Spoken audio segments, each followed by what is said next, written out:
Hare Krishna Mataji, please accept my humble obeisances. Welcome to our Wisdom of Women Bhagavad Gita classes. So, successfully we have completed the 6 chapters of Bhagavad Gita, which we call it as Karma Yoga.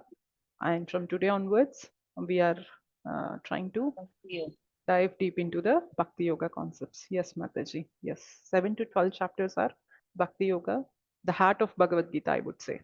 Okay, so please don't miss these classes. And if by any emergency situation, if you could not attend these classes, please try to listen to the recording also. Okay, let us quickly start our session with prayers.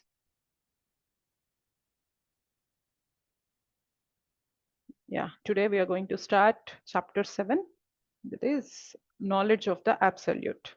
So far we have got the knowledge of our own self. We have got the knowledge of how to do karma without bondage and all. But from here onwards, we'll try to uh, receive our, like Krishna is trying to let us know about the knowledge of his own self. Okay, fine. Let us do Mangalacharan.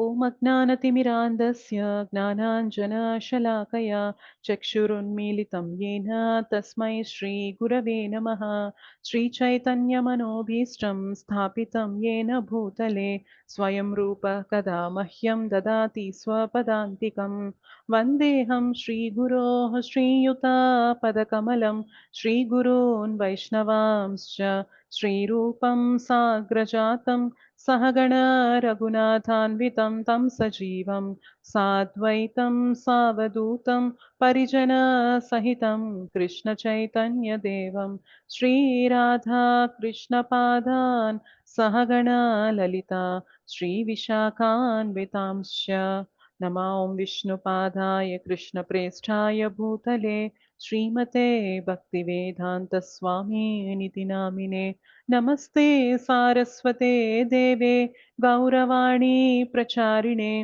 निर्विशेष शून्यवादी पाश्चात्यदेशतारिणे नमो महावदन्याय कृष्णप्रेम प्रदायते कृष्णाय कृष्णचैतन्य नाम्ने गौरत्विषे नमः हे कृष्ण करुणा सिन्धो दीनबन्धो जगत्पते गोपेश गोपिकान्त राधाकान्त नमोऽस्तु ते तप्तकाञ्चन गौराङ्गी राधे बृन्दावनेश्वरी वृषभानुसुते देवी प्रणमामि हरिप्रिये वाञ्छाकल्पतरुभ्यश्च कृपा सिन्धुभ्य एव च पतितानां पावनेभ्यो वैष्णवेभ्यो नमो नमः जय श्री कृष्ण चैतन्य प्रभु नित्यानंद श्री अद्वैत गदाधर श्रीवासादि गौरभक्त वृंद हरे कृष्णा कृष्ण कृष्ण हरे हरे हरे राम राम राम हरे हरे मुखं करोति वाचालं पङ्गुं लङ्घयते गिरिं यत्कृपातमहं वन्दे श्रीगुरुं दीनकारणं परमानन्दमाधवं श्रीचैतन्य ईश्वरम् श्री श्री राधा मदन मोहन जी की जय, श्री श्री गौर निताय की जय, श्री श्री जगन्नाथ बलदेव सुभद्रा मैया की जय, जगत गुरु पतित पावन श्रील प्रभुपाद की जय, श्रील गुरुदेव की जय, अनंत कोटि वैष्णव वृंद की जय, श्रीमद् भगवद गीता की जय, निताय गौर प्रेमानंदे हरि हरि बोल.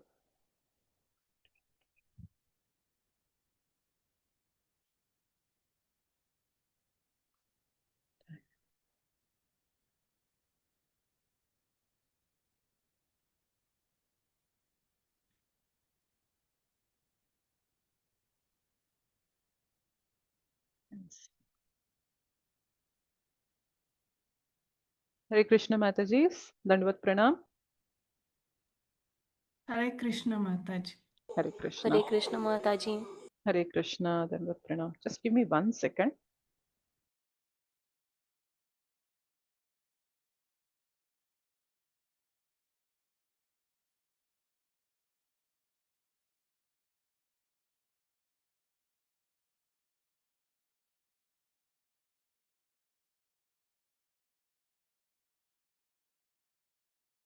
Yeah. So Let us quickly start our session. Chapter 7. The name of this chapter is Knowledge of the Absolute. Okay. And this session is also dedicated to His Divine Grace, A.C. Bhaktivedanta Swami, Srila Prabhupada. Srila Prabhupada Ke Jai. Yeah, the acronym given for this chapter is HEAD, H-E-A-D. H stands for hearing, 1 to 3 shlokas. E for everywhere and essence, 4 to 12 shlokas. And A for accept or reject, 13 to 19. And D stands for demigods. It is from 20 to 30 shlokas. Okay, H-E-A-D, hearing, everywhere and essence, accept or reject, and demigods. Okay. Yeah. H, hearing. So what is Krishna saying about this hearing? So why is Krishna specifically saying few shlokas regarding hearing? What is the significance of hearing and all? We'll discuss in the first section. The second section will discuss about how can we realize Krishna everywhere. What are the ways to see Krishna everywhere, and what is the essence that Krishna is trying to describe here? And the third aspect is accept or reject. So, what are we supposed to accept and what are we supposed to reject? I mean, so based on the knowledge given in the second part, there are few people who accept that and few people who reject that. So, we'll see who are going to accept and who are going to reject this. And the last part is about the demigods. Okay. Yeah, H is for hearing. 7.1 to 7.3 shlokas is mainly discussing about this hearing. Yeah. You see, at the end of the 6th chapter, what was the concept discussed? So 6th chapter acronym was Easy. easy. Yeah. What was why? Why Yogi. Yogi. Yes. So yesterday when we were discussing the concept of yogi, what did Krishna suggest that? Like in Krishna's opinion, who was the best yogi? Bhakti Yogi. Bhakti yogi. And then we thought how Krishna is going to tell the details about the Bhakti yoga from the subsequent chapters. So that's how we are calling 7 to 12 chapters as Bhakti yoga chapters. And now, how can we develop this bhakti towards Krishna? So the first instruction that Krishna is giving here is hearing. You have to do hearing. Yeah, only by hearing we develop this bhakti towards Krishna. So let us see what is Krishna saying here. Yeah, Lord Krishna's message is for hearing. Before meditating, hear about him. He reveals knowledge about himself and rarity of this knowledge. So just a second. Yeah. Let us see the shloka here from the Lord. Sri Bhagavanu Vacha Maya Saktamanah Partha Yogam Yunjan Madasrayaha Asamshayam Samagram Mam Yathagnasyasi Tachrunu. The Supreme Personality of Godhead said, now hear, O son of Pritha or son of Partha, how by practicing yoga in full consciousness of me, with mind attached to me, you can know me in full, free from doubt. So, Krishna is saying, how by practicing yoga in full consciousness of me, with mind attached to me, you can know me in full, free from doubt. So, when can we focus our mind on someone? Or when can we, let me put it this way. If Krishna is saying us to practice yoga in full consciousness of him, is it easy to concentrate our mind to put a full consciousness on Krishna? No. No, Mataji. No. But you know what? When we know about someone, then it is easy to think of that person in our consciousness. Yes or no?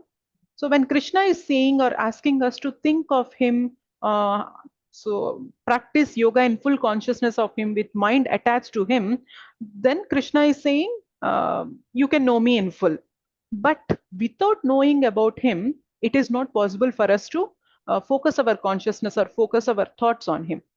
So this shloka can be understood in the reverse way, where we can take it in the complete opposite way. Like, you hear about Krishna first, you know about him, you become free from doubts, and then your mind will be automatically attached to Krishna, and then we would be able to practice yoga in full consciousness of Krishna.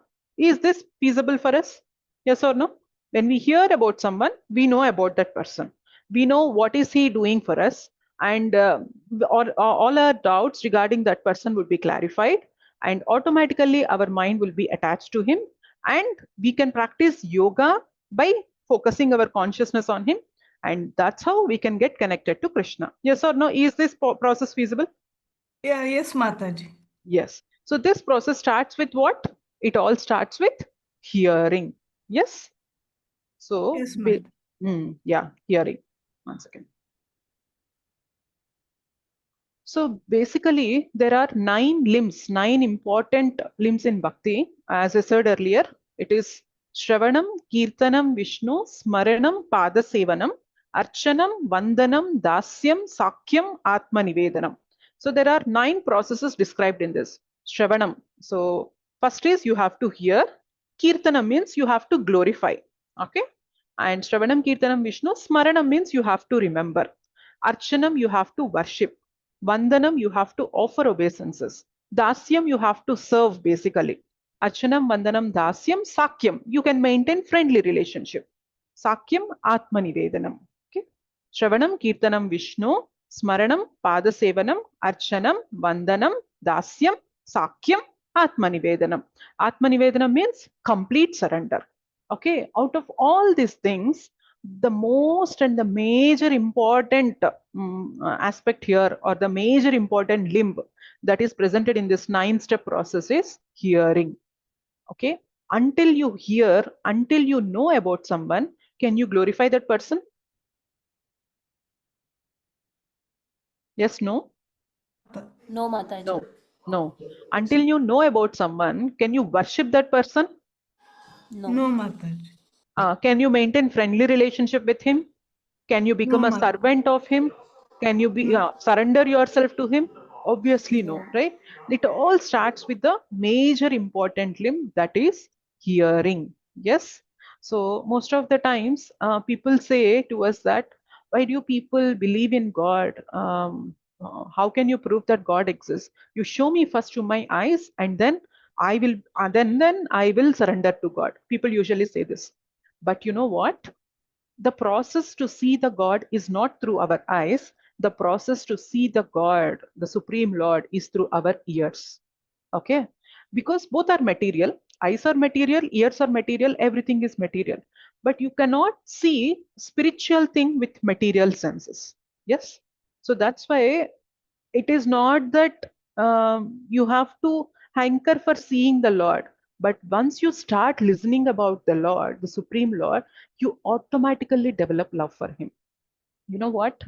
We actually had the love towards Krishna, but that love is right now, it is in a inactive state. Okay. Because why? Why do we have love for Krishna? You remember the second chapter? Who are we? Soul. We are Soul. souls, correct? I told you one more point when I said we are souls. We belong to whom?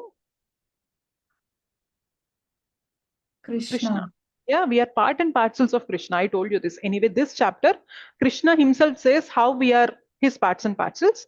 But let me try to say this. So we are souls and we are parts and parcels of him. When we are related to someone, we actually had love for Krishna. But unfortunately, since we have come here to this world and we have been engaged in this gross and subtle bodies, we have totally forgot our love towards Krishna.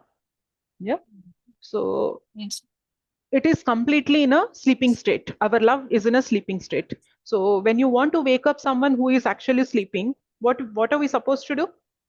We have to put a alarm clock. Yes or not? How Yes. can we wake up a person? We call him, or we keep an alarm beside him, and by the ringing of that alarm, he would be awake from his sleeping state. Similarly, our love towards Krishna, it was already dormant in each and every one of us. It is not that we are creating something which is not already there. We already have love towards Krishna, but that love is dormant today. But when you start hearing about the Supreme Lord, that love automatically evokes. It comes out. Yeah, that is the major thing that happens when we hear about Krishna.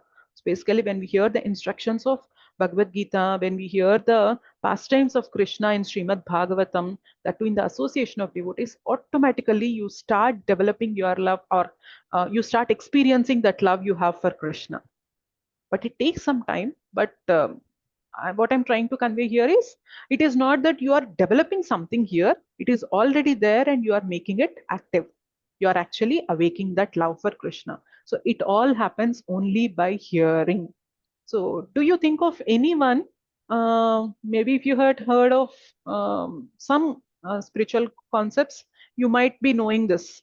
Like, do you know any devotee of Krishna who just had heard about Krishna? She did not see Krishna, but she had heard a lot about Krishna, and she even wrote a letter to Krishna to ask him to come and take her away. Do you remember? I mean, does anyone know who she is? Mirabai. Rukmini. Rukmini. Rukmini Devi. Yeah, Rukmini. Yeah, you know what? Rukmini Devi, she didn't see Krishna any time. So she didn't even know how does Krishna look and all. But you know what? Rukmini Devi heard about the glories of Krishna in the association of saintly people. So she heard a lot about Krishna, that automatically her love towards Krishna had arose. Okay. And then she wrote a letter to Krishna saying that if I want to marry, I just want to marry you. You please I come and think now take today me is away. good. Yeah, it is good. Yeah. Okay. So the best example is Rukmini Devi. Okay.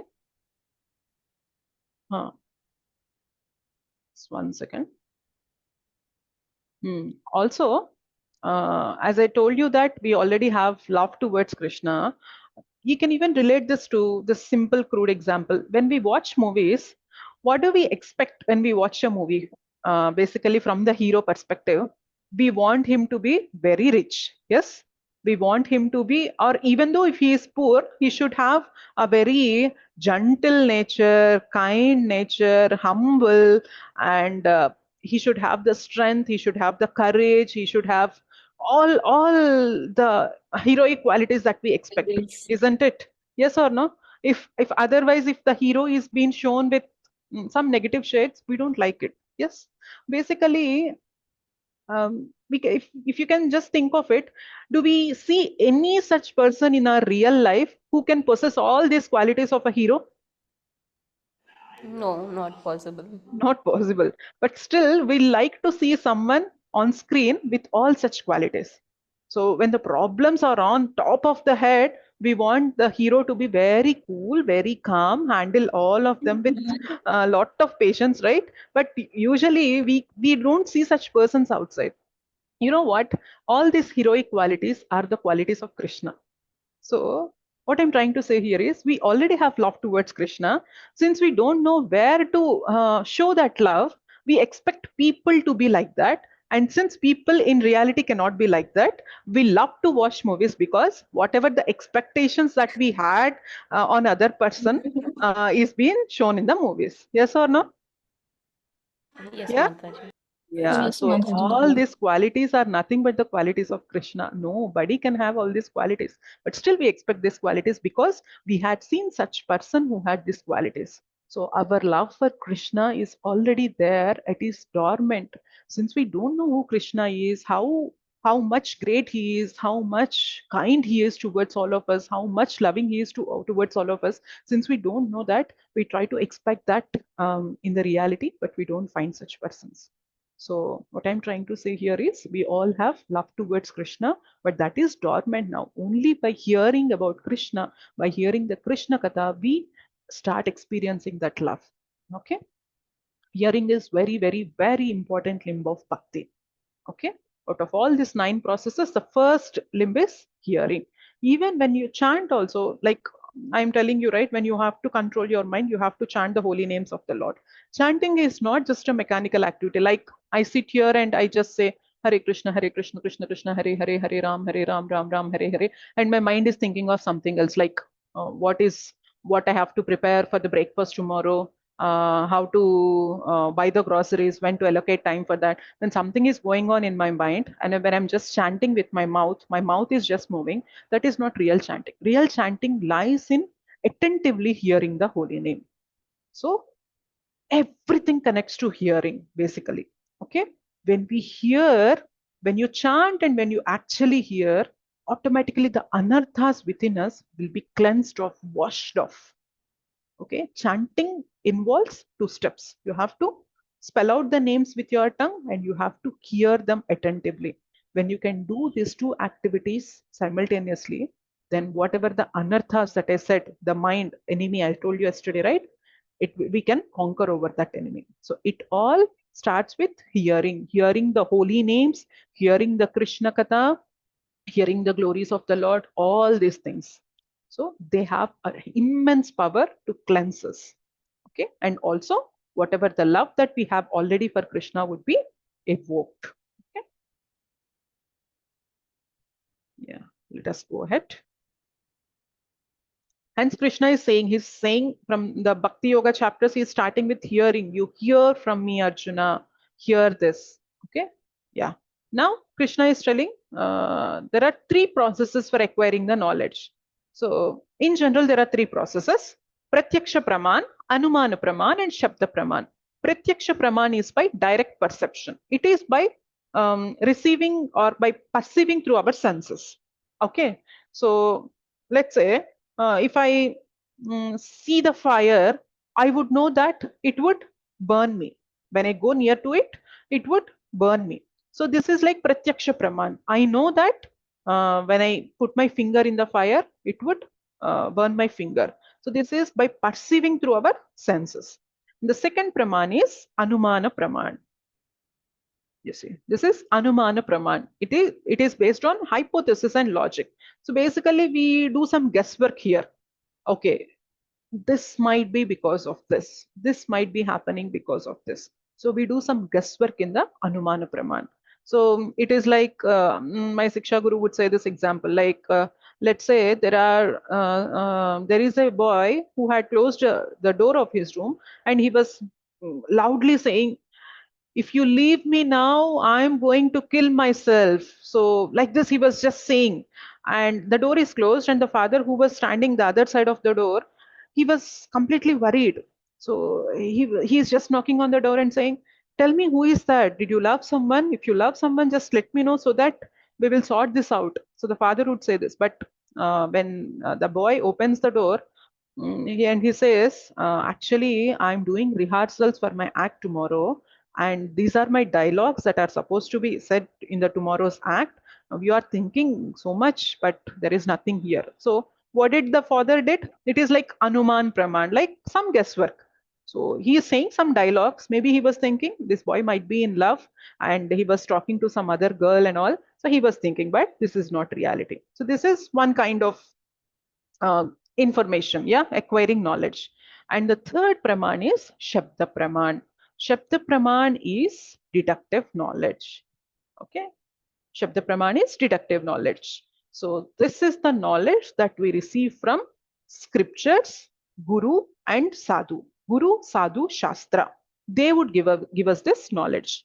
Now, if we want to know about the Lord, because Krishna is saying, hear from me. But again, here there are three ways to receive this knowledge. One is Pratyaksha, Anumana, and Shabda. If we want to know about the Lord, can we be able to understand God by our senses? No. Yes, no? As I said, God is supreme, spiritual, and our senses are material. We would not be able to understand the supreme spiritual by our senses. So, Pratyaksha Praman would be failed. And Anumana Praman, is it possible to do some guesswork and understand the glories of the Lord and who is God and all? No, ma'am, not No. possible. We end up going in a complete wrong direction by doing our guesswork. So the only way and the best way to know about the Lord is by this Shabda Praman, that is the deductive approach. In this deductive approach, we rely on the Sadhu, Guru, Shastras. Guru, Sadhu, Shastra. So we depend on a bona fide authentic Guru. So when we take shelter of a bona fide authentic Guru, will he tell us about the God? Yes or no? Yeah. Yes. When we depend on the scriptures, so will the scriptures reveal us who the God is and what is our relation and all? Will the scriptures reveal? Yes. Yes. And when we depend on sadhu, sadhu is the person who is actually living as per the scriptures. So when we see the life of a sadhu also, we can understand about the Supreme Lord. Yeah. Guru, Sadhu, Shastra. These are the Praman. In the Shabda, I mean, these are the three people whom we have to approach in the Shabda Praman. So this is a deductive approach where you don't need to do anything. You can just approach Guru, you can just approach Sadhu, you can just approach the scriptures, and you have to submissively hear from them. Then you would be able to understand about the Supreme Lord. Okay. People might be still having confusion that why can't I go with the Anuman and Pratyaksha Praman and understand the God?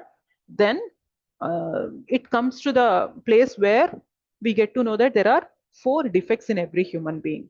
Okay. The four defects are, it is just one second, imperfect senses. Okay. Our senses are not perfect. So when you see in the case of earthquake, there will be some waves, you know that, and a dog would be able to identify those waves. Have you heard of this anytime? That's why when there is the time of this earthquake, dogs would be barking, they would be running here and there because they would be able to identify those waves. Yes. Have you heard of this anytime? Yes, Yes. Mataji. No. Recently in news also we got to know, right? uh, In Uttarakhand, during yes. landslide, dog has Yeah. saved. Yes. Whole- Yes. Yeah. So we might be feeling that we have very perfect ears, very perfect eyes, very perfect senses, but our senses are not so perfect. They are imperfect. So we would be able to listen to the sounds which are in a certain decibel range. When the sound is below this decibel range, or when the sound is beyond this range, also we would not be able to hear them. Yes or no? You know this? Similarly, for our vision, for our eyes to see something, it should have a minimal of so and so size. Otherwise, we would not be able to see them. Yes. So when you see all our senses, they are not perfect. We have imperfect senses.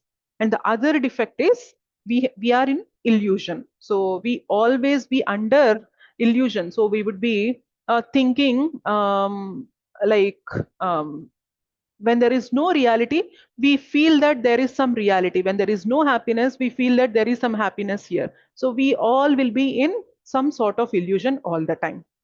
Okay. And the third thing is we are tend to make mistakes. To err is human. Yes or no? So there is no person who is so perfect that he did not do any mistake in his lifetime. It only happens in movies, it only happens in novels, but it does not happen in real life. Yes. So it is natural for everyone to make mistakes. And the other defect is we have cheating tendency. So some or the other degree, like maybe few people have the highest degree of cheating, but few people have the lowest degree of this cheating tendency.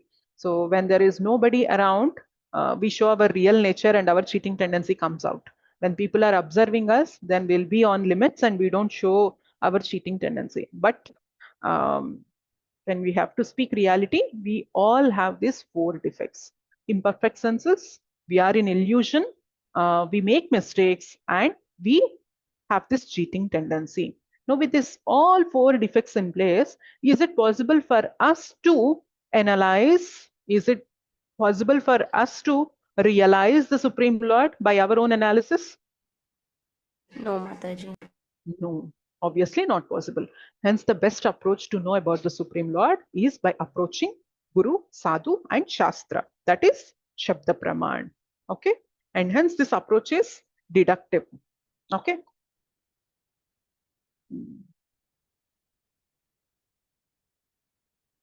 Yeah. How can a child know who his father is? So if a child want to know about his father, who is his father and all, so the first way is it by conducting DNA test. So there is one way wherein the child would go for a DNA test and he tries to match the results of the DNA test with all the people in the world. So what do you say? Is this a wise approach? No. No. Okay. And Is it by guessing? Does he do some guesswork? Like maybe he might be No, my Mataji. father or he might be my father. No, no, right? He would not be No. able to identify like that. Is it by working some permutations, like again doing some combination permutations and trying to find out who his father is? So these are not at all possible. And even if you try to find out this way, there is no chance that we will end up getting the right answer. Yeah, there might not be accuracy in our uh, answer when we go in these three approaches. The best way is what? It is to know that from our mother, right? When the boy, he can directly go to his mother and ask him, Amma, who is the father? Then the mother would say, this is your father. So will this be the genuine answer or not? Right answer or not? Yes, ma'am. Similarly, to know about the Supreme Lord, we have to approach Shastras. The Supreme Father, Krishna, to know about him, we have to approach Shastras, and the Shastras are like mother who show us who our father is. Okay? So doing the DNA test is like we trying to finding out the Supreme Lord without approaching Shastras. So it is not a wise approach, and you would not be able to identify who the Supreme Lord, find out who the Supreme Lord is. But for us, the easiest and the most accurate approach is approaching the Shastras and finding out who our Father, the Supreme Lord, is. Similarly, how can we know about Krishna? One has to learn from scriptures, Krishna directly, or from a pure devotee of Krishna, that is Guru. Not by guesswork, speculation, etc. So the best way to acquire knowledge is Shabda Praman. So if you want to know about the Supreme Lord, the best way is to by following the Shabda Praman. Okay. Yeah. And this is one of the important shlokas of Bhagavad Gita. This is 7.3. It is said here that Manushyanam sahasreshu kaschit yatati siddhaye yatataamapi siddhanam kaschin mam veti tatvataha. Out of many thousands among men, one may endeavor for perfection, and of those who have achieved perfection, hardly one knows me in truth. So basically, there might be thousands of people who are trying to endeavor for the perfection, but out of those thousands also, only one knows me in truth. Krishna is saying this to Arjuna. Maybe you're trying different ways to find perfection of your life. And let's say there are thousands of such people. And out of those thousands, only one soul would be able to know me in truth. Because why Krishna is saying here is, maybe we might be in those thousands, but the problem is we are unable to know Krishna in truth because we are not taking to the Shabda Praman, but instead we are trying to take this knowledge from incorrect sources or not so authorized sources. Like when we want to know about the Supreme Lord or any spiritual matter for that sake, what we generally do, we go and search in YouTube. Yeah, we go and search for some reels in Instagram. So we just want to see what is the information that is there for my question. So what is the guarantee that we get the right answer in these sources? YouTube, Instagram, any social media. Is there any guarantee that we get the right answer there?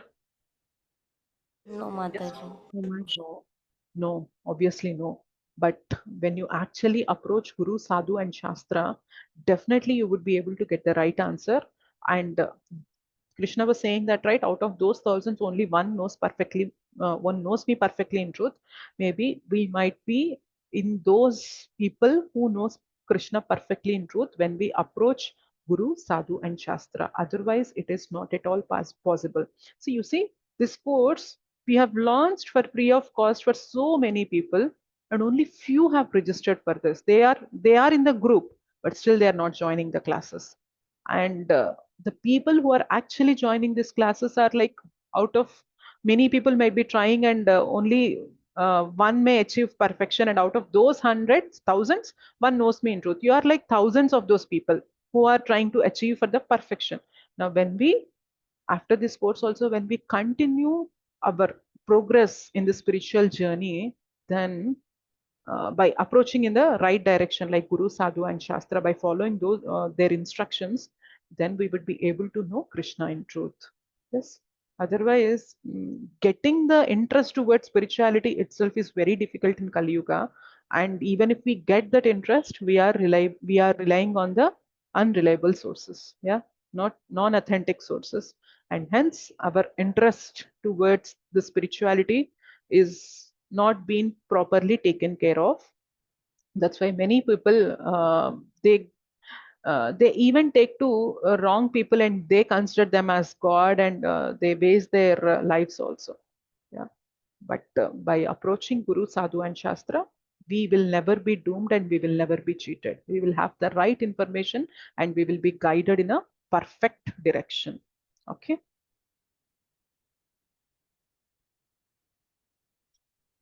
Is it clear so far? Yes, Mataji. Okay. What about other Matajis? Is it clear? Yes, Yes, Mataji. Mataji. Yeah. Yeah. Let us move on to essence and everywhere. Yeah. Seeing Krishna everywhere. How can we see Krishna everywhere? So there are sources of matter and spirit. Let us see how Krishna is the person behind all these sources. We'll see that here. So we have a shloka in 7th chapter, the 4th verse. It is Bhumirapo nalo vayuhu kammano buddhirevacha ahankara iti yamme binna prakrutirashtata. Earth, water, fire, air, ether, mind, intelligence, and false ego. All together, these 8 constitute my separated energies. So Krishna is started saying about his energies. What is Krishna saying here? Earth, water, fire, air, ether, mind, intelligence, false ego. All these are my separated energies, Arjuna. So what is Krishna saying? Earth, water, fire, and ether. Have you heard of these 5 elements earlier? What is our gross body? Yes, Yeah, Mataji. correct. Our gross body is made up of earth, water, fire, and ether. What is Krishna saying? All these 5, earth, water, fire, and ether, are my energies, and also mind, intelligence, and false ego. What is these 3? Our subtle body. Correct. So Krishna is saying, what are you seeing yourself as gross body, and what is your subtle body, that is mind, ego, and intelligence? All these are nothing but my separated energies. So Krishna is saying that. Okay. So we are so much attached to our body. Okay, this is me, this is me. I just want to look myself beautiful. I just want to keep my body fit. I just want to be the perfect. But what is Krishna saying here? All these are my energies. You are feeling that these are you. This belongs to you. But all these are my energies. Krishna is saying that. Okay.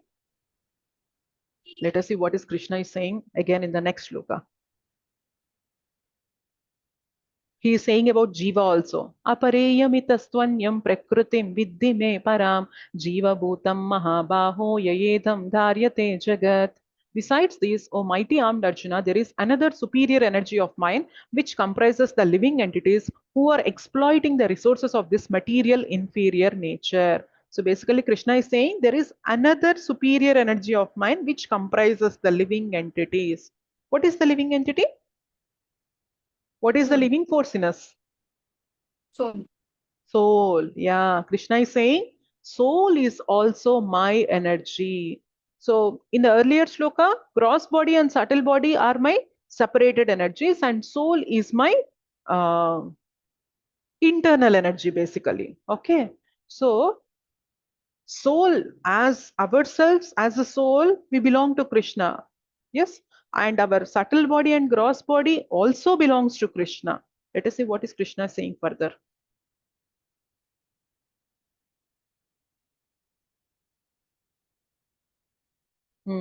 एतद्योनीनि भूतानि सर्वाणीति उपधारय अहं कृत्स्नस्य जगतः प्रभवः प्रलयस्तथा.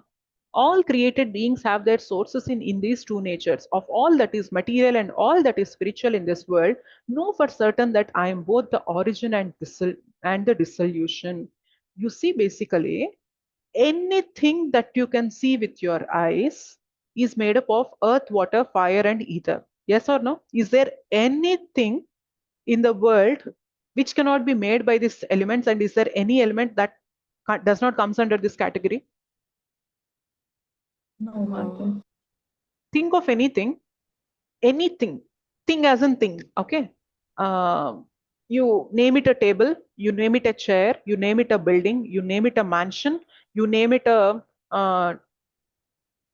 something like book, you name it a laptop, you name it a mobile phone.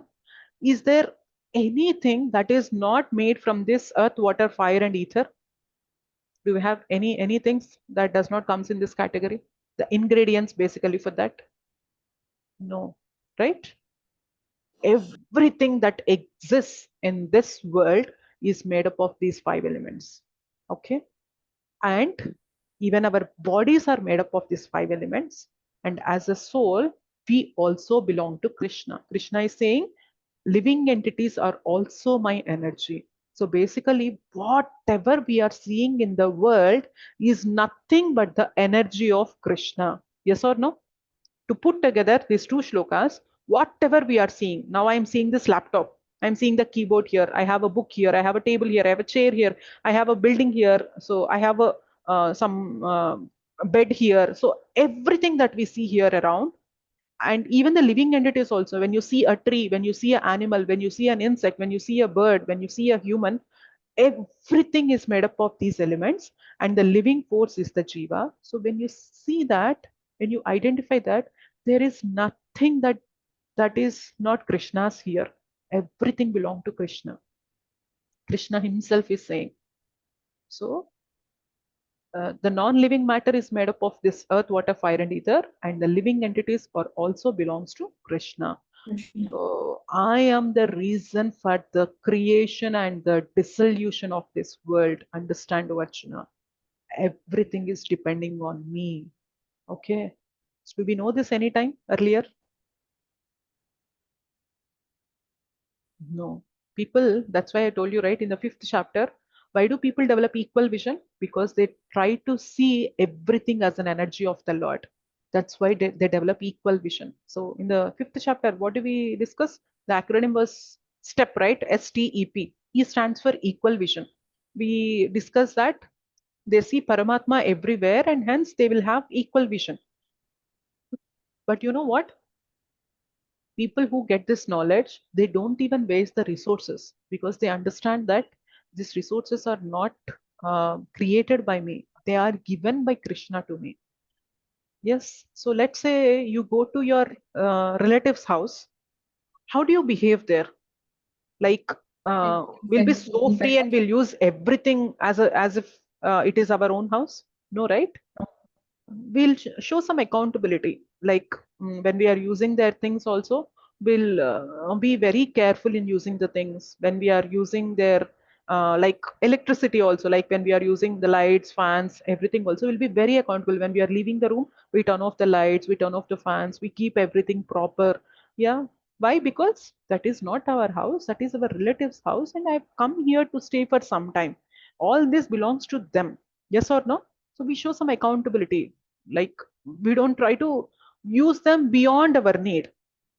Yes. Similarly, when we understand that whatever we are using today is nothing but Krishna's energy, are we supposed to show the same accountability and same responsibility towards them? Yes or no? Yes, yes, Mataji. Yes, Did we create anything in the nature? No. no, Mataji. Maybe you might say, Mataji, the house that I'm living in, this house, I have built it. But you might say, I have built it, but the materials that are used in the construction of this house, are they really been created by us? No, Mataji. No. No, Mataji. Basically, everything Krishna has given for us so that we can stay here peacefully and we can focus on the higher purpose of our life. But unfortunately, what is happening here is we are staying here in a place where nothing is ours, and we are showing the ownership that, okay, tell me now. So, even people, there are few atheists who completely deny the existence of the Lord, and they say a lot of things about the Lord, like against the Lord, but they don't even understand that the power they got to speak something against the God is also granted by the Lord. Yes or no? Yes, Mataji. Yeah, that is the kind of foolishness that we show in this world. When we understand Bhagavad Gita, we realize that how Krishna had given so many things for us to live here peacefully, so that we can concentrate on the higher purpose in our life, not on the petty issues that we usually waste our time with. Yeah. So Krishna, everything material that we see around is Krishna's energy, and the living entities also belongs to Krishna. So this is the essence. In the essence and everywhere, this is the essence that we should know. You see this? Mattah parataram nanyat kinchid asti dhananjaya mai sarvamidam protam sutre manighana iva. O conqueror of wealth, there is no truth superior to me. Everything rests upon me as pearls are strung on a thread. You see a pearl necklace here? So how about these pearls are beautifully arranged? So can I keep some pearls like this and will they be formed a nice shape? Help of a What string. is needed there? Yeah, String. a string. They are attached to a string and hence they have taken that beautiful shape. But if somebody who is not aware of this and says that, okay, I can keep some pearls like that and they would just be arranged perfectly like that, what do we say? We say, you're foolish. That is not possible. So similarly, everything that is happening here is based on Krishna's energy. So we might be seeing only the pearls, but there is a string that is connecting all these pearls. Similarly, we might be seeing only the happening of this material world, but there is a person that is behind this world and there is energy that is running all this. That energy is nothing but Krishna's energy. Okay, Krishna himself is saying this. One time, you know what happened? Newton was sitting in a room and his assistant had come to him. Who was Newton? What did he? Newton What is gravity. gravity? Yeah, fine. Gravity. Gravitation. Yes. So Newton was sitting in a room and his assistant came to him. And at that time, Newton was praying to the Lord. And his assistant, when he see Newton praying to the Lord, this assistant asked Newton, "Why are you doing all this? What is God doing here? How come you are praying to the Lord? It is just by our inventions that we are surviving here. What is the use of God and all? You also believe all these things?" That assistant was trying to say to Newton. Then Newton thought that, okay, let me try to tell him a lesson. So Newton said, fine, you come tomorrow. We will discuss on the topic tomorrow. Okay. So tomorrow that person came to Newton again, but this time, you know what happened? Newton had arranged a prototype of the solar system. Okay. Basically, he had created a dummy model of the solar system, and that was so attractive. The sun in the center with all the planets around, and he made it so attractive in an attractive way.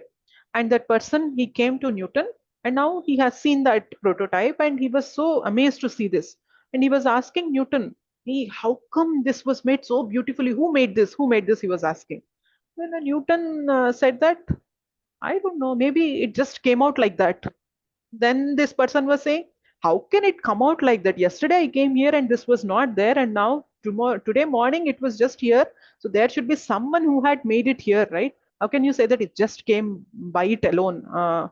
Then the Newton said that, see, you are seeing a small dummy model of solar system here, and you are saying that there should be a person behind this model, but you are seeing the complete universe that is running so perfectly well. How come that happens without a person? There should be someone who is running this universe. Yes or no? Will everything happens by coincidence and maintains everything in a perfect way? No, Mataji. No, obviously no, that will not happen. So there is definitely a person who is running all this. We don't know that person, and we feel that whatever we invent is all by our own knowledge, and we feel we are so great. So, but when we go deep, we understand that there is someone. See, Newton might have found the presence of gravitational force, but is he maintaining the gravitational force? Yeah. Even before No. Newton had found out this gravitational force, there was gravitational force. Yes or no? Otherwise, where would we be? We'd be floating in the air. Yes or no? So Krishna is actually maintaining this universe. So everything that is happening here so perfectly is just by the energy of the Supreme Lord. Unfortunately, we don't have the vision to identify this. Yeah. So we always are in a mood to enjoy things, but we don't identify who is the person um, responsible for all these things. We don't look at that perspective, and hence we are not able to find out the meaning in our life. We are just before the things, we are just going after the things for enjoyment. But when we start identifying, so how come these things are all made? How come the nature is giving all these things? Who is the person who is maintaining this nature? So all these things, when we start identifying, we realize that that person is so great that he is maintaining everything for free of cost.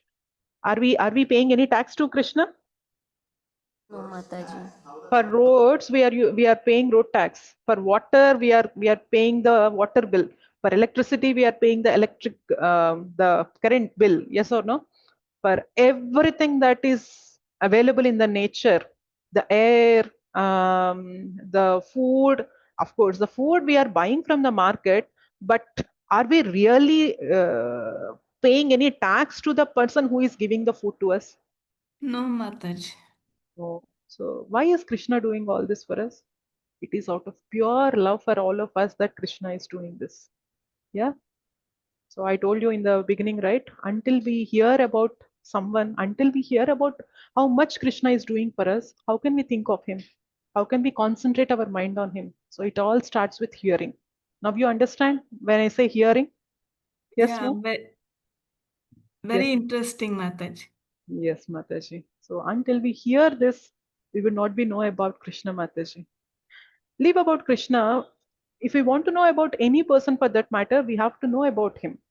Yeah. So, but when it comes to Krishna, you have to hear. But once it is better that you hear from the scriptures. Now we are hearing from Bhagavad Gita, and that's why whatever the knowledge that we get here is perfect and authentic and will not be cheated by this approach. Krishna had already given all this knowledge, and we are just discussing on that.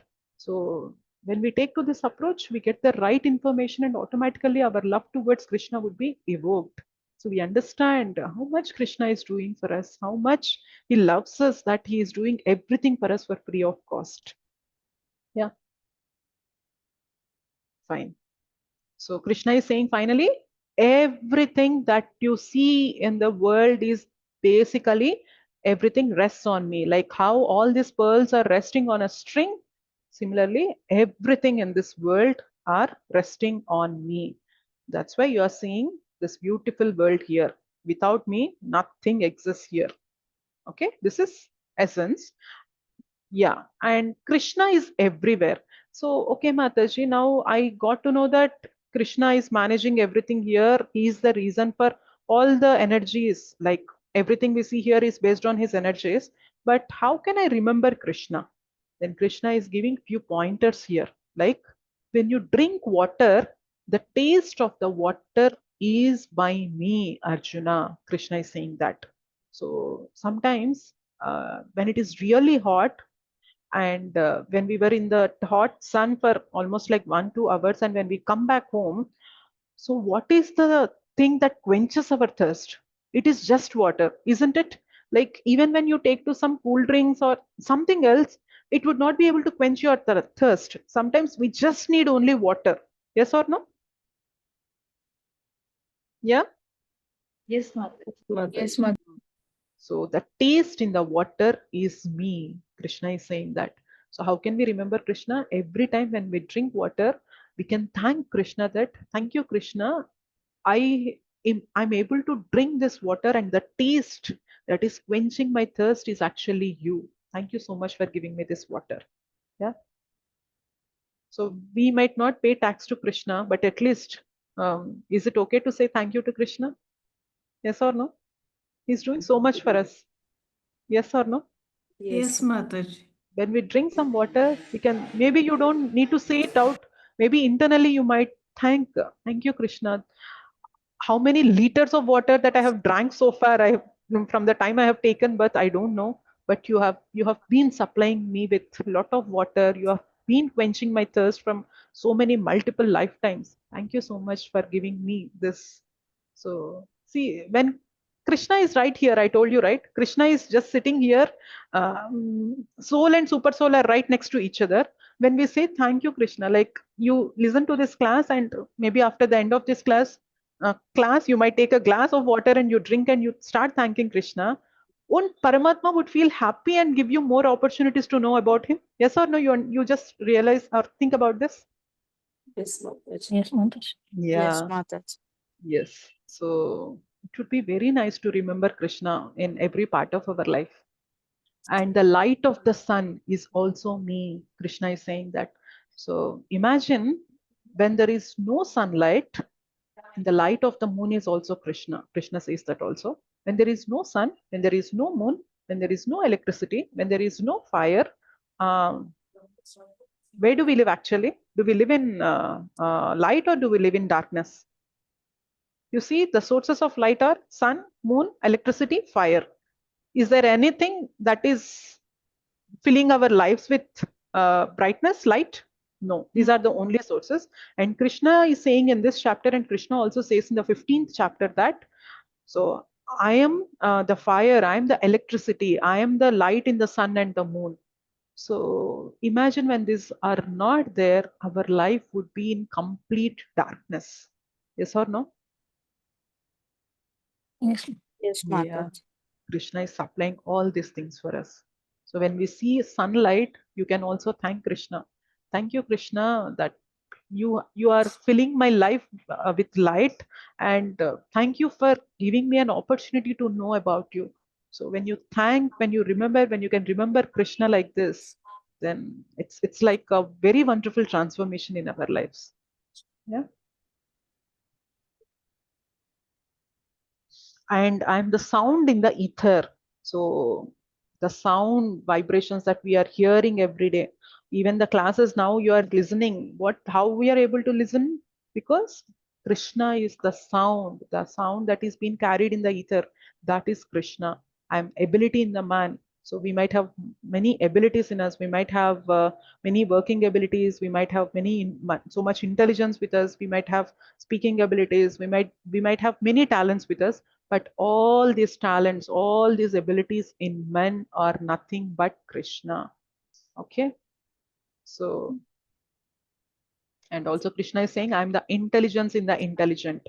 So we might see so many people who are actually intelligent, we usually get attracted to them. Yes or no? So we like those people who are smart, who are very intelligent, who are strong. But Krishna says straight away that that intelligence is me, that strength is me, that fame that you see in people, that is also me. Krishna says, he gives a list in the further chapters that whatever usually we get attracted to in this world, everything is nothing but a splendor of Krishna. Okay, it is a spark of splendor of Krishna. It is not the full splendor of Krishna, it is just a spark. Okay, so we are getting so much attracted and allured. Why? Because we already had love for Krishna, and we are just seeing the sparks and we are getting attracted to people here. But Krishna has everything in full. Just imagine when we were able to know Krishna in full and understand how much Krishna possesses everything and how much Krishna loves us. I told you, right? Krishna is the supreme controller, Krishna is the supreme enjoyer, and Krishna is the supreme well-wisher. So when we realize this, then we would be at complete peace and we will be always blissful. Yeah. Krishna is doing so much for us because he is my best well-wisher. He loves me to the core of me. That's why he's doing all this for me. So we understand all this. So basically, when we are drinking water, when we are seeing the sunlight, or when we are listening to any sound, or when we see some good capabilities in any person, we can realize that these are nothing but the sparks of the splendors of Krishna. Yeah? That's how you can remember Krishna. So this is essence and everywhere. Yeah. Accept and reject. The third section. There are four kinds of men who never surrender. Four kinds of men who surrender. Gnani is better. Devotee is rare. So Krishna recommends surrender. दैवी ह्येषा गुणमयी मम माया दुरत्यया मामेव ये प्रपद्यन्ते मायामेतां तरन्ति ते. This divine energy of mind, consisting of the three modes of material nature, is difficult to overcome, but those who have surrendered unto me can easily cross beyond it. So basically, Arjuna, the temptations and the allurements that you are seeing in this material world, in this world, are basically because of the three modes of material nature. So this three modes of material nature, what is this? What are the details of all this? We'll discuss in the 14th chapter. But anyway, let us try to understand this concept. So basically there are three modes: mode of goodness, mode of passion, and mode of ignorance. So we all are impacted by these three modes at every moment of our life. So this material world, the world that we live in is called material world, because everything here is matter. There is no life here. Only, mm, like I told you, right? When you take of anything here, is there consciousness here in any of the objects here? No, right? When you take a table, when you take a book, when you take a chair, is there any consciousness? Like when you take a water bottle, when you keep the water bottle at a particular place, is there a chance that the bottle moves when it feels boring? No, right? Why? It No. doesn't have consciousness. So this material world is comprising of things where there is no consciousness. It is a dull matter. There is no consciousness. But when we as Jiva, we enter to this material world, then the consciousness happens. It is because of the presence of soul. You understand what I'm So, trying to say here?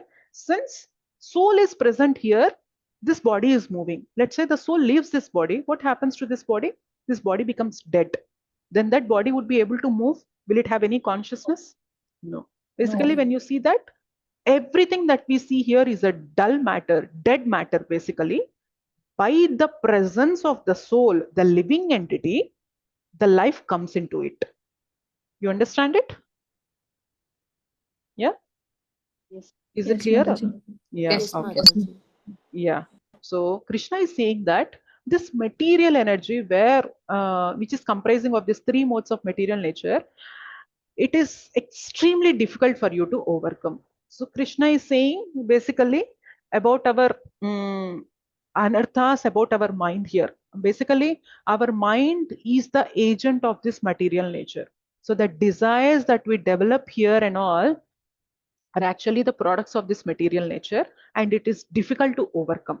Only when you surrender unto me, then you would be able to overcome, because this is my nature, my energy, and you don't have the strength to overcome my energy. If you want to overcome this, then you have to surrender to me. Okay. See, people, after knowing the energies of the Supreme Lord, the greatness of the Supreme Lord, still there are few people who don't want to surrender to the Supreme Lord. Let us see who are those few people that Krishna is pointing here. Yeah. So when you see this image also, we'll go to that point later. When you see this image also, we are in this ocean and we are helpless. You might ask, where are we, Mataji? We are not in the ocean, we are on the land. So, but the ocean that I'm trying to say here is we are in this ocean of birth and death. Yes or no?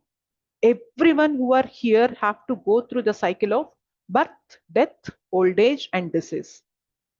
Basically we feel our health problems, our financial problems, our relationship problems, we feel these are our real problems. But according to Bhagavad Gita, our real problems are, the ultimate problems are birth, death, old age, disease.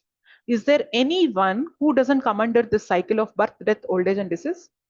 No, Name? Mataji. No. Yeah, everyone, be it a multi-millionaire or be it a beggar in the street, be it a very strengthy man or be it a very weak person in the uh, of that time. Okay, so you name anyone, everyone has to go to the cycle of birth, death, old age, and disease. So if we want to come out of this birth, death, or old age and disease, basically birth, death means what is happening is we are taking another bodies. Now we are in this body, we leave this body, we have to enter another body. Again, we live there for some time, we have to leave that body, we have to enter another body. Again, we live there for some time, we leave that body, we enter into another body again. So basically, we are moving on different bodies for multiple lifetimes. Why? Because this is because of our desires, this is because of our anarthas. Now, if there is any solution that can make us come out of this cycle of birth and death, that is only by surrendering to the Supreme Lord. There is no other way to come out of this cycle. Okay. Even after knowing this, there are few people who doesn't want to surrender to Supreme Lord. Let us see who are those people. Is it clear or is it difficult to understand for you? No, Mataji, Clear, it's clear. clear, Clear? Mataji. Yeah, okay. Clear. Okay, Yes. right. Yes, 4 kinds of men who don't surrender. Namam dushkrutino moodaha prapadyante naradamaha mayaya pahrutagnana asuram bhavamashritaha.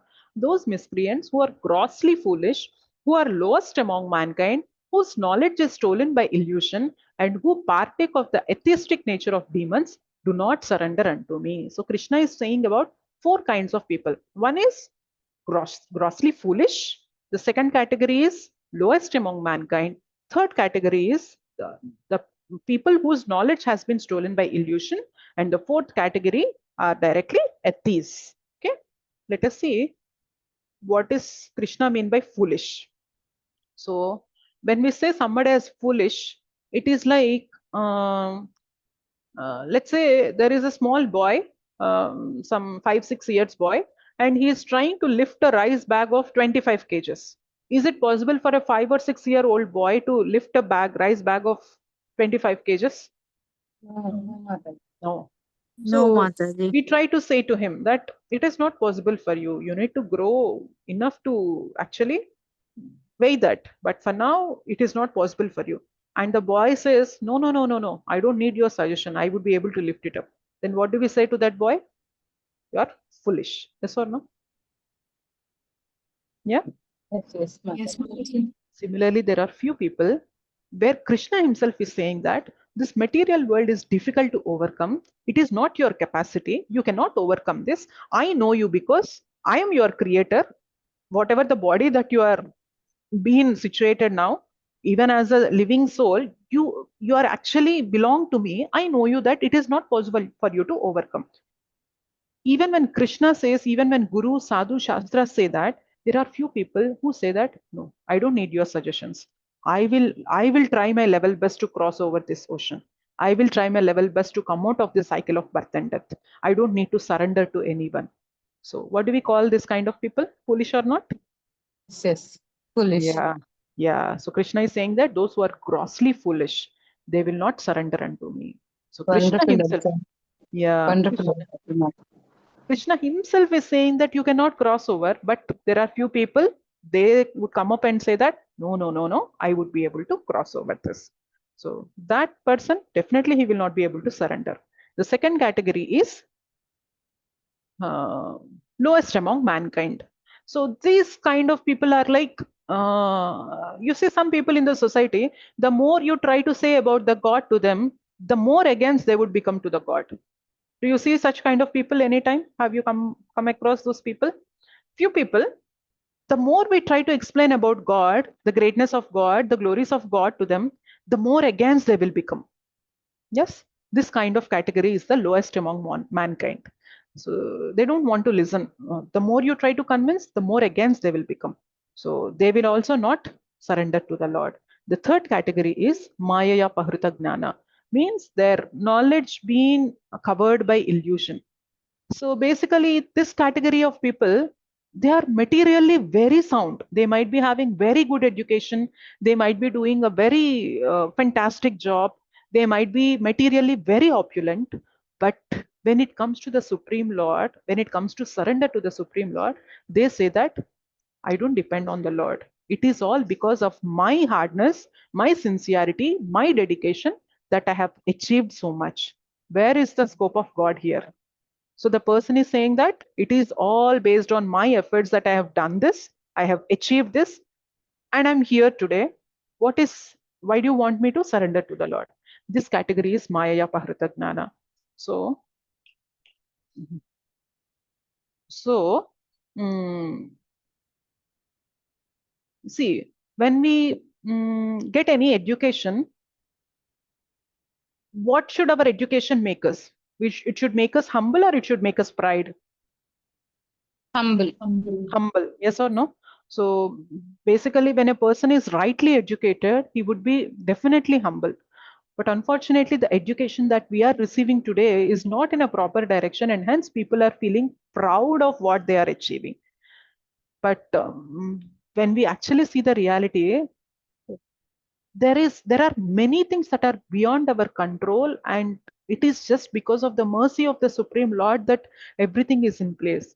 But still, when we think that everything is happening by my own things, by my own hardness, by my own struggle, then that person definitely would not be able to realize God, and that person would not be able to surrender to the Lord. Yeah. So this is a third category where they feel that everything is happening by their own sake, not, they don't accept the Supreme Lord. And the fourth category is straight away atheists. They are demons. So this category of people is like, they know God exists, but these people are like, let me try to find out some way and defeat the God and I be the God. So this is the fourth category. So what do? Obviously, they don't surrender to the Lord. If they surrender to the Lord, they don't try to become God, right? So Hiranyakashipu is also this category, right? So he knows Vishnu is all powerful. But what he tried to approach Lord Brahma, get all the boons so that he want to fight with Vishnu and kill Vishnu and become Vishnu, become the Supreme Lord. But is it possible anytime? No. So this is the fourth category. So the first category is grossly foolish, the boy example that we discussed. The second category is lowest among mankind. So the more you try to tell them about the Lord, the more against they will become. So we should not, we should not try to teach them about the Lord to these kind of people, especially because they will become more and more anti to the Lord. They'll do lot of aparadas. They will do lot of offenses about the Lord. So let us be ourselves away from this kind of people. Third category is Maya Pahutagnana. They are so much materially rich, materially opulent, materially highly educated that they are unable to identify that presence of the Lord and they don't surrender to the Lord. The fourth category is straight away atheists. So these four people, they don't surrender to the Lord. Let us see. Krishna is saying about four other people who are ready to surrender to the Lord. So we'll see whether we fall in this four category or that four category. Okay. What is the fourth one, fourth one, Mataji? Atheists, demoniac people. Okay. Atheists. They don't believe in the God. Like as in they want to take the position of the Lord. So four kinds of man who surrender. Chaturvidha bhajante mam jana sukrutino arjuna arto jignasuraartharthi gnani cha bharatarshaba. Best among the Bharatas, four kinds of pious men begin to render devotional service unto me: the distressed, the desirer of wealth, the inquisitive, and he who is searching for knowledge of the absolute. So four kinds of people Krishna is saying here. The distressed, artho, means people who are in trouble. So there are few problems in our life where we would be able to solve by our own efforts, but there are sometimes we face problems to such an extent that we understand that the solution is definitely not in our hands, and I try to seek the shelter of the Supreme Lord. Then even in that case also, people who are actually in sufferings, in miseries, when they take to the Supreme Lord, that is also a perfect case. So with your problems, you are trying to take shelter of the Supreme Lord. This is the first category. They want relief for their problems. The second category is Artharthi, the desirer of wealth. Basically, this category, Yes. they want money. Okay, desirer of wealth, Artharthi, Artha. So they want money and they take shelter of the Supreme Lord. Maybe they have some financial problems, or they have some problems in achieving some victory or success and all. So they take the shelter of the Supreme Lord, and they get the financial support, and they might get the support to win something or to achieve success in their life and all. So this is the second category. The third category is Jignasa, means the curious people. They are curious, as in they want to know, how come everything is running so perfectly in this world? Who is maintaining all this? Who is the person behind all this? So it is like out of curiosity, out of our inquisitiveness, they want to know about the Lord. This is the third category. And the fourth category is Gnani. Gnani is the one who is actually in knowledge.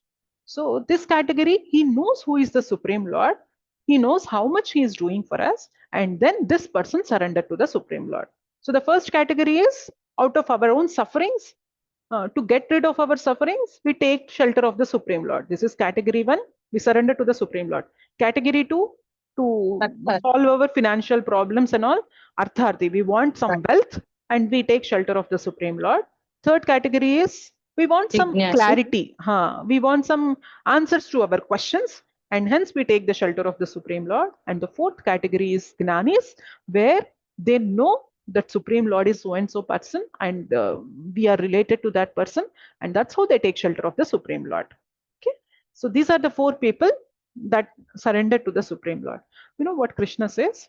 Of all these four, Gnanis are the best, because the other three categories, they want something from Krishna and they are going to Krishna. And Gnani, and of those Gnani also, Krishna says the devotees are the best. Okay, so Gnanis are best. You see the heading here? Were you able to see? Gnanis are best of the four, but Bhaktas are best of all. Yeah, were you able to see the screen? Yes. Wisdom. Yeah. So basically, Artho, Jignasu, Ardharthi, Gnani, they might want something from the Lord and they are surrendering to the Supreme Lord. But Bhaktas, the devotees, are so smart and intelligent that they don't want anything from the Lord. They just want the Lord Himself. Yeah. So Arjuna and Duryodhana, you remember the very first class? So one was given the chance to choose Krishna, one was given the chance to choose the army of Krishna. So what did Arjuna choose? Krishna. Krishna. What did Duryodhana choose? Army. Army. But Arjuna is so smart and intelligent that as soon as he had chosen Krishna, he got the goddess of fortune also. He got Hanuman also with him. So he got the suggestions of Krishna also. He got the guidance of Krishna also. So devotees are really smart, because just by choosing Krishna, we'll get everything. But unfortunately, people are like, they want something from Krishna. Krishna, give me that. Krishna, give me that. Krishna, give me this. Krishna, give me this. But devotees are like, no, no, no. You keep everything with you, but you be with me. Okay. When you be with me, then everything you are going to take care of me, right? So when I'm really in need of money, and if you think that solving that problem is really important, then it is your headache. You know what happened one day? When this war, Kurukshetra war was happening, Bhishma, Duryodhana went to Bhishma and said that, so Bhishma Deva, you are like very powerful warrior. Still, you are unable to defeat Pandavas. Means I'm feeling some doubt on you. Like you are not fighting with your full capacity. Then Bhishma Deva says, no, no, no, no. I'm going to give these 5 arrows to you. With these 5 arrows, I'm going to kill all the 5 Pandavas.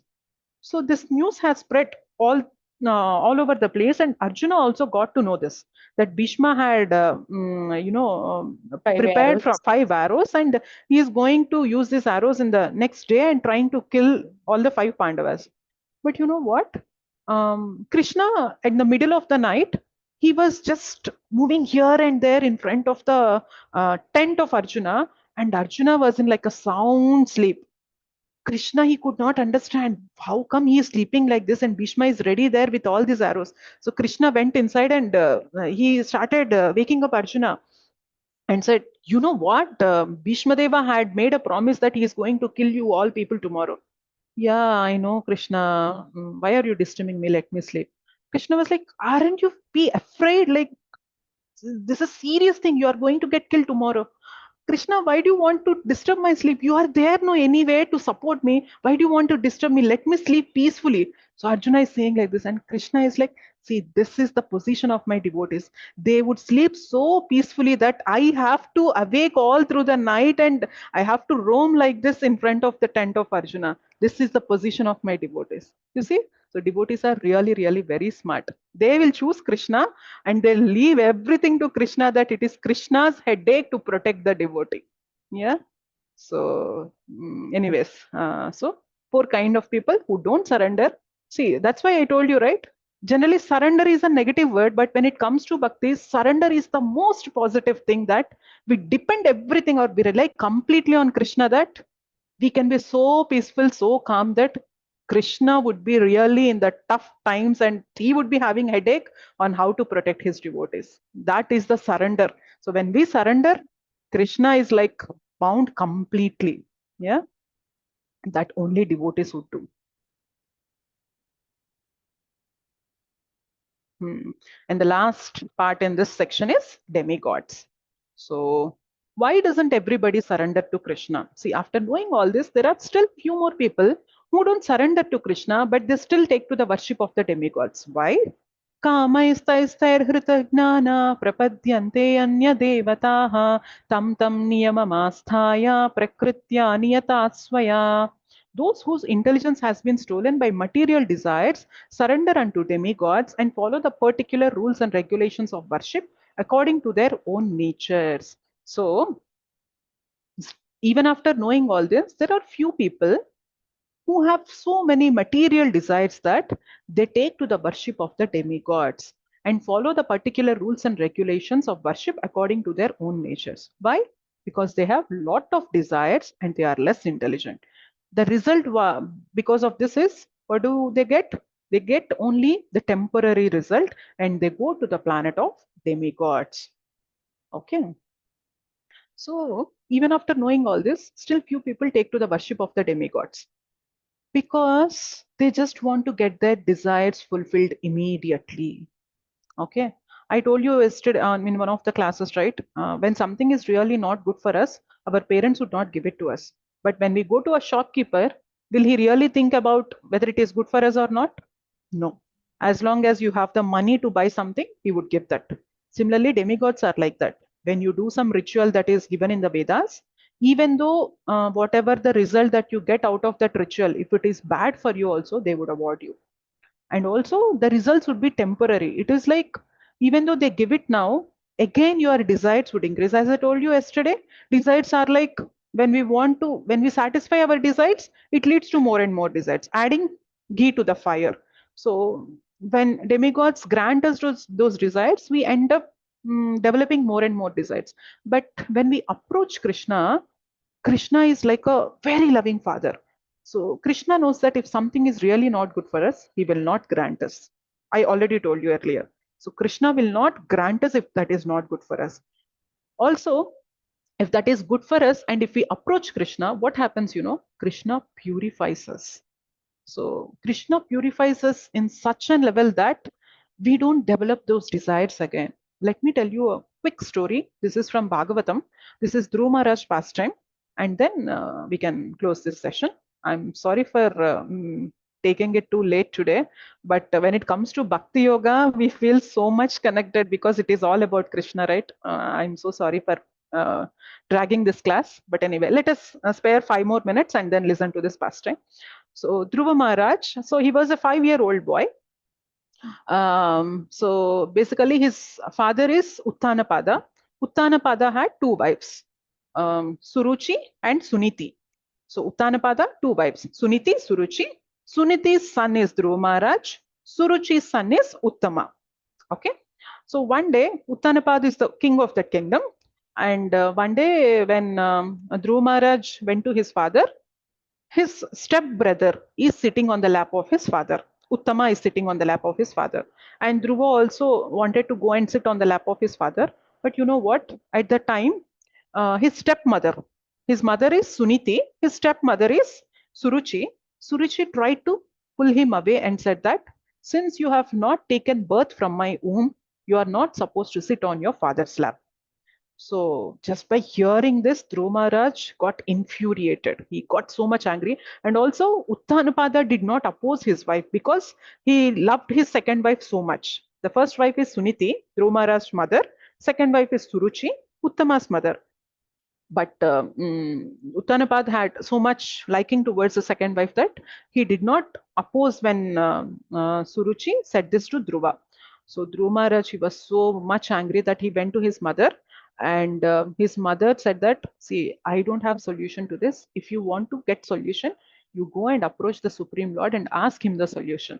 And he got to know that there are many people who went to the forest and meditated on the Supreme Lord to find the Supreme Lord. So he went there, and fortunately he got to meet Narada Muni there, and Narada Muni gave him the steps, the process to actually realize the Supreme Lord. So Dhruva Maharaj, 5-year-old boy, he made so much austerity. He had restricted his food, eating, sleeping, intake of air, everything he restricted so much that finally at the end of the 6 months, the Supreme Lord appeared and given his darshan to him.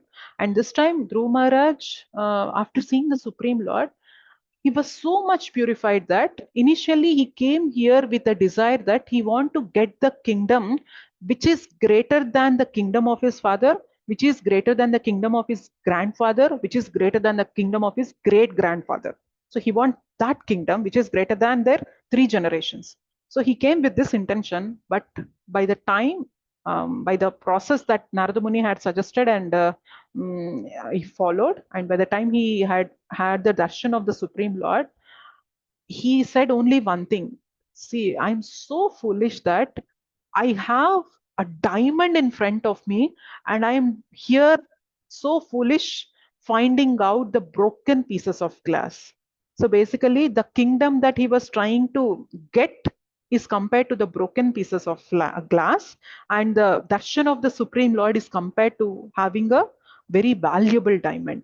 So Dhruv Maharaj, what happened to the desire of Dhruv Maharaj? He got purified. Yes or no? He came with the intention of getting a very big kingdom, but by the time he realized the Supreme Lord, and Supreme Lord came to grant that boon, basically, he wanted to give a kingdom which is actually greater than his great grandfather. He had also awarded that. The Supreme Lord had given him a pole star, Dhruvatara.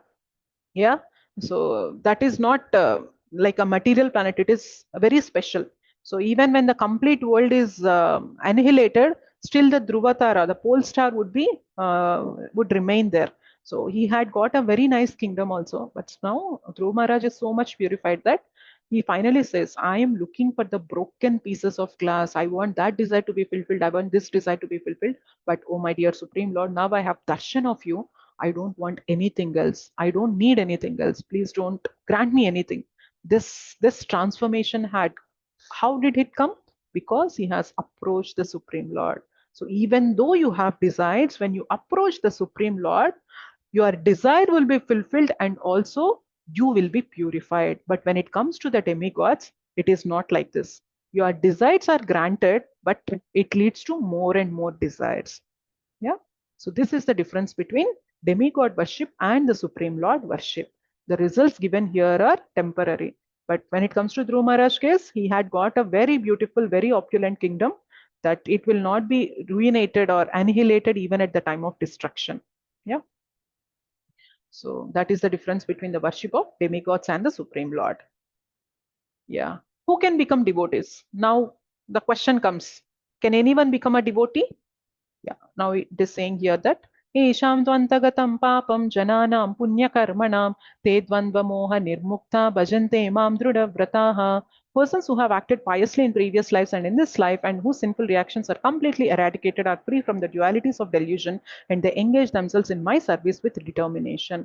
So basically, there is no relation between our punya and papa to bhakti, like our pious credits and our sinful credits to bhakti.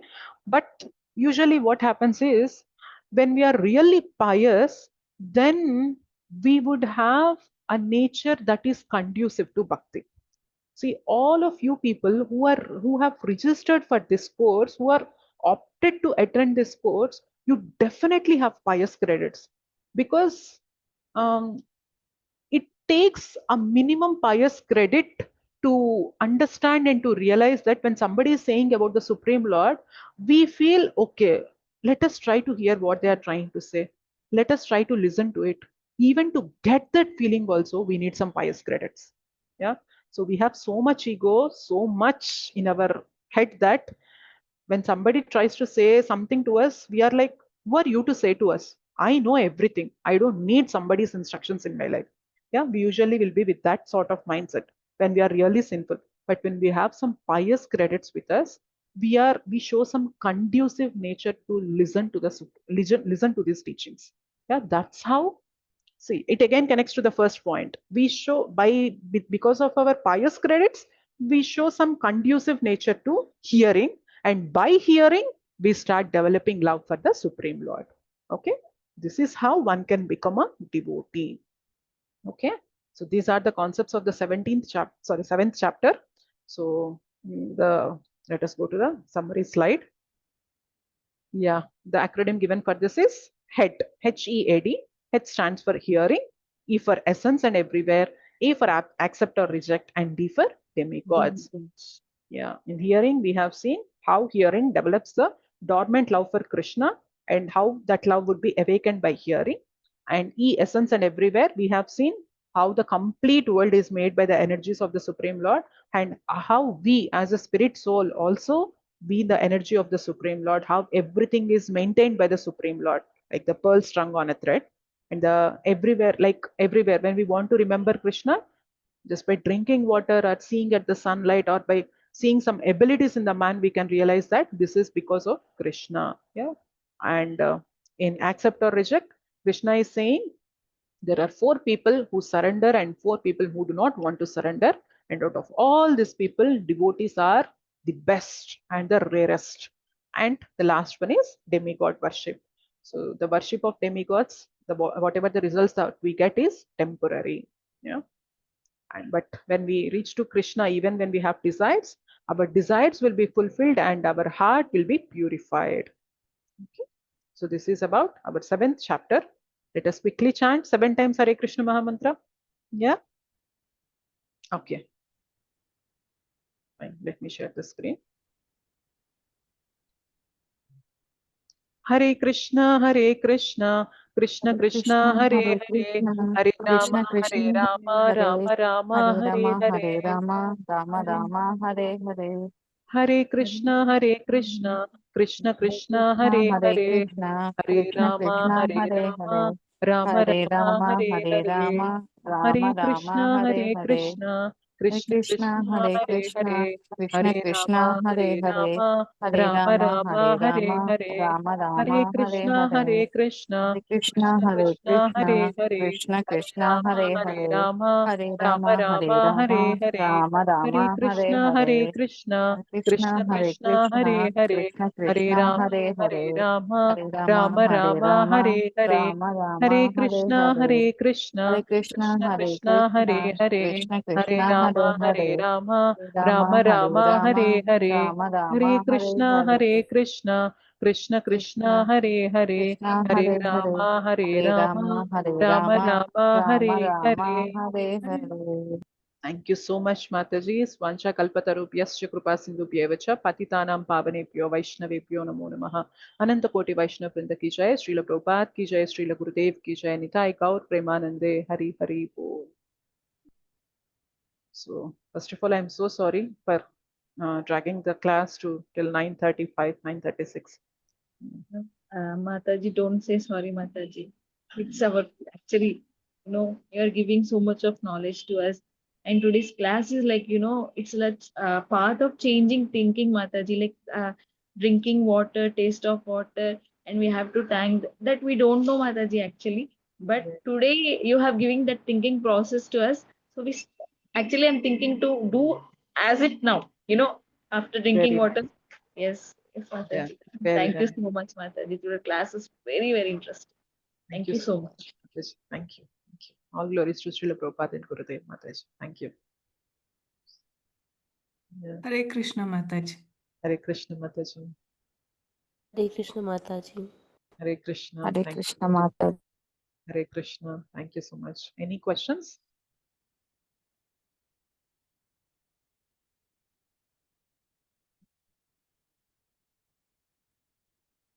Okay.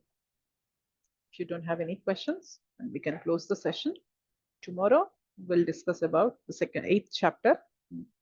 That is how to attain to the Supreme.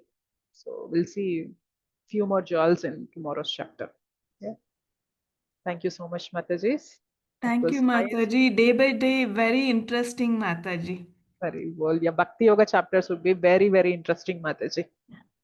Yeah, as I told you, the 6 chapters are the core of Bhagavad Gita. Yeah. So we understand so many things about Krishna. Our perspective in seeing the world changes. So we understand that everything that we see around is nothing but Krishna's energy. And we ourselves are also Krishna's energy. So we get lot of information here. Yes. Thank you so much, Mataji. It was my pleasure discussing this Krishna Katha with all of you. Thank you so much for engaging me in this service. Hare Krishna, Dandavat Pranam. We'll meet tomorrow. Hare Krishna. Hare Krishna, Mataji. Hare Krishna.